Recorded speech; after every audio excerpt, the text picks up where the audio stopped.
polyprotic acids? Monoprotic acids. The word mono means one. Monoprotic acids donate one proton. So something like hydrochloric acid, it only has one proton, so it can only donate one proton. Nitric acid only has one proton, only can donate one proton.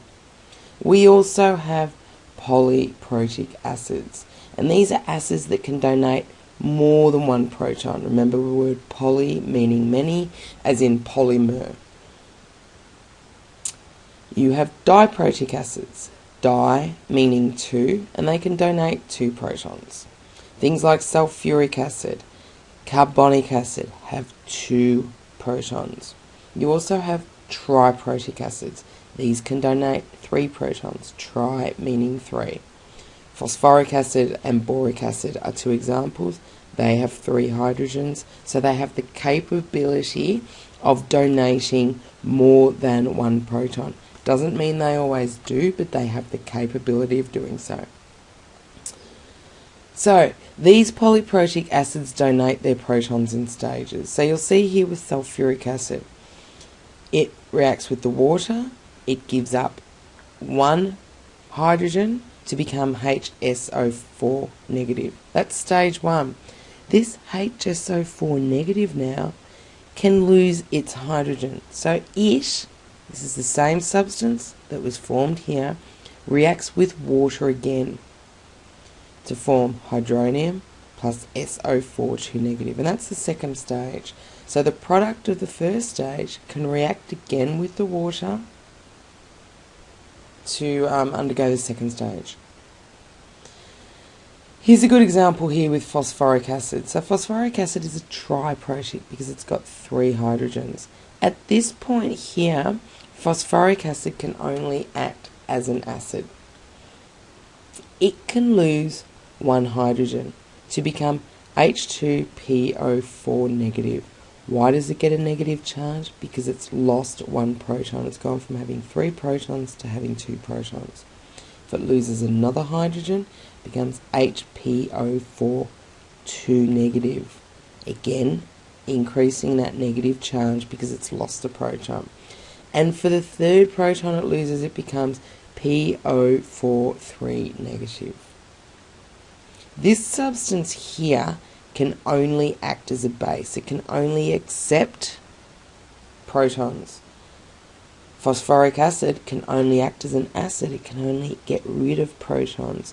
But here you have these two very interesting substances that can act as either acids by losing, or by gaining a hydrogen, it can act as a base.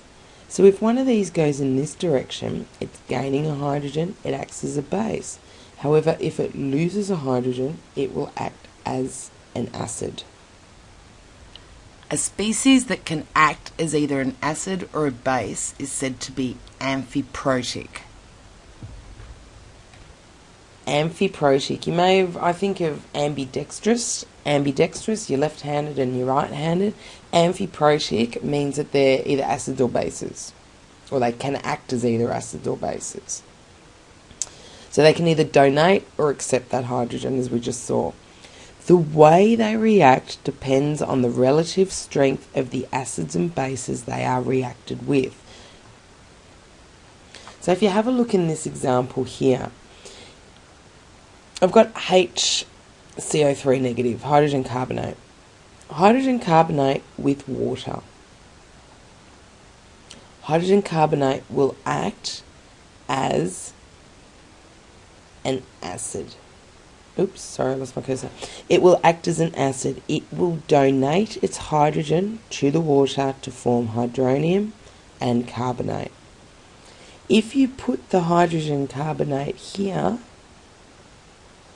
the hydrogen carbonate ion, with ammonium ion, this ammonium ion will act as the acid because it wants to get rid of that hydrogen, and it will give it to the hydrogen carbonate ion to form hydrogen carbonate plus ammonia.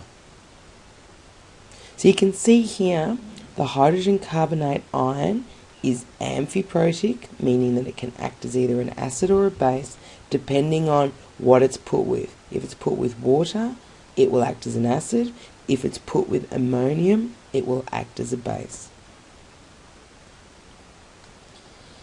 Here's just a little example here. You can see that water acts as a base when reacting with hydrochloric acid and as an acid when reacting with ammonia. So, water is also described as being amphiprotic. It can act as a base, which is done in the first example here.